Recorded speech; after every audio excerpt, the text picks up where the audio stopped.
I just bought my first ever rental property, a 7-unit apartment building, and this video is about my first experience as a landlord. Stay tuned.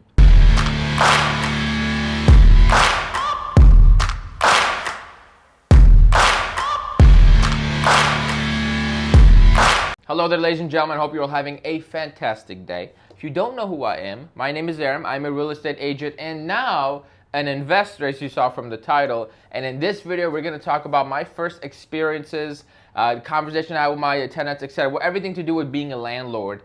Some things I learned, some things I need to learn, etc., etc. We're going to get into all of that. But first, if you enjoy the content, I need a favor from you. I ask you to please hit the like button. Leave a comment, your thoughts, feedback, compliments, complaints, whatever you got. Every one of those comments will get a reply from me because you know what? Love will be returned with love. And of course, subscribe to the channel if you're new. And if you're a real estate agent or an investor and you want that one-on-one time with me, there's a link in the description for the Patreon link. It's $10 a month. We do one weekly call where you can just ask me anything you want. For $10 a month, you can't get a better call than that. And then there's also a coaching call link if you just need an hour of my time uninterrupted. Everything's there. Now, business is out the way. Let's get down to bricks, okay, which is real estate. So, my first ever rental property is a 7-unit apartment building, which means from day one, I have 7 tenants, okay?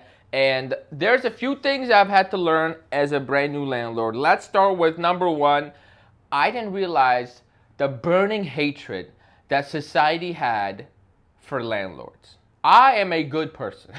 I take care of my tenants. I'm a very fair individual, all right? I'm not out here robbing people blind or leeching off anybody because I'm a landlord, right? I'm a businessman. I come in, I buy the property, I raise the rent to market rates, and everybody's happy because everyone's got a new unit that's fixed and maintained properly, right? I thought this was great, honorable thing. I posted on social media. Yes, there was a lot of love, right? But on one of my posts, there was a lot of hate. I was like, oh wow, now me being a marketer, I kind of leaned into the hate a little bit. I didn't realize so many people had a negative experience with landlords.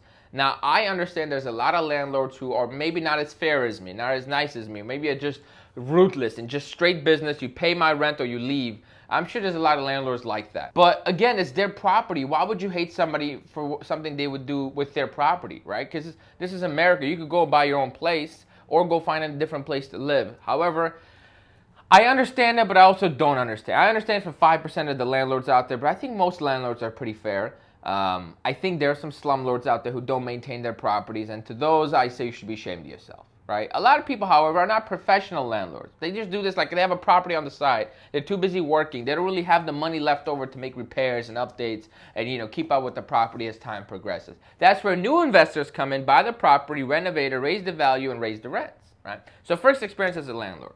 Second, just as a property owner of a 7-unit, switching utilities over was an absolute nightmare, okay? I had to call ComEd, which is where we get our electricity, NICOR, which is where we get our gas, and both of those I had to fill out like this commercial application form. I had to call the water, same thing, I had to fill out a form for that. I have absolutely no bill for none of these people. I was on hold 72 times trying to figure out how to log in to my online accounts for NICOR and ComEd.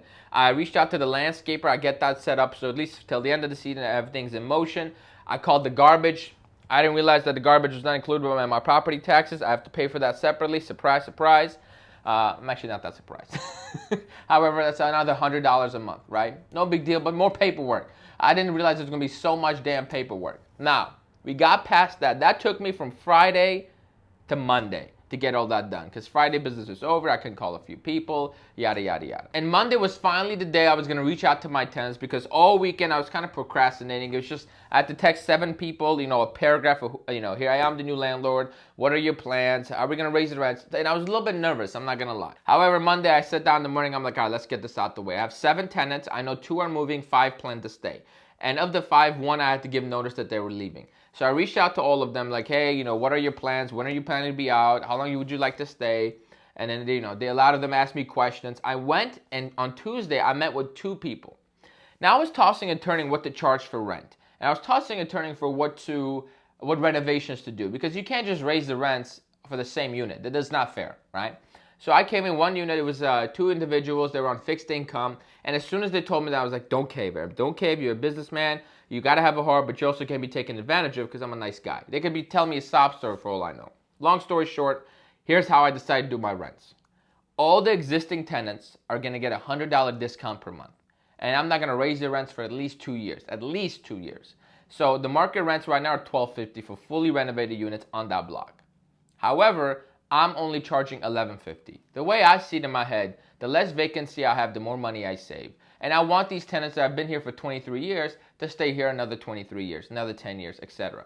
There was one guy who gave me a little bit of beef over it, which I'm going to be honest with you, I was a little bit offended. I'm like, hey man, I own the building. I'm renovating the kitchen like with proper top end of equipment, so you're not out here living in a pigsty. And I'm asking you for rent that's $100 below market, and he hit me with that. Damn man, you're killing me. Those lines.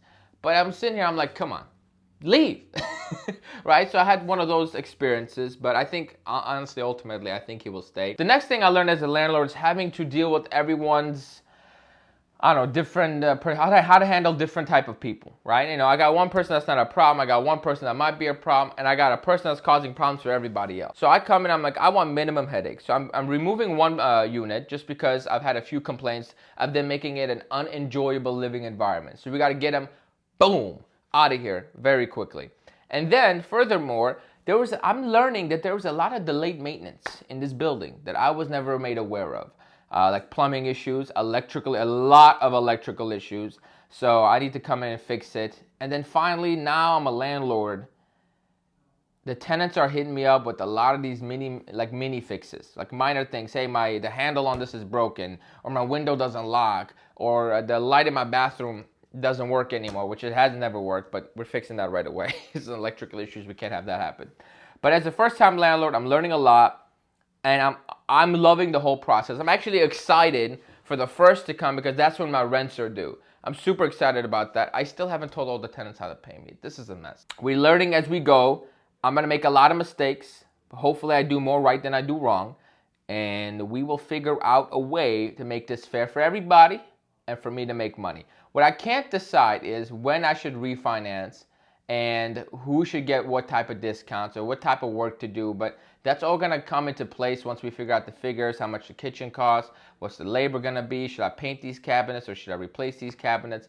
A lot of those decisions have to be made in the near future, and we have about 6 months until my interest-only period on my loan is up and my rent goes up by $800, and my mortgage payment goes up $800. So I have about 6 months to get everything done. The timeline is end of October to be fully stabilized and up and running. And that does it for this video. If you enjoyed it, please like, comment, subscribe. Moving forward, you're gonna get a lot of content about investing and being a landlord, rental properties, multifamily, all that. As I learn, I'm going to share. So please like, comment, subscribe, stick around, and of course, join the Patreon if you like more of that hands-on Q&A type style. All right, thanks for watching. Have a great day.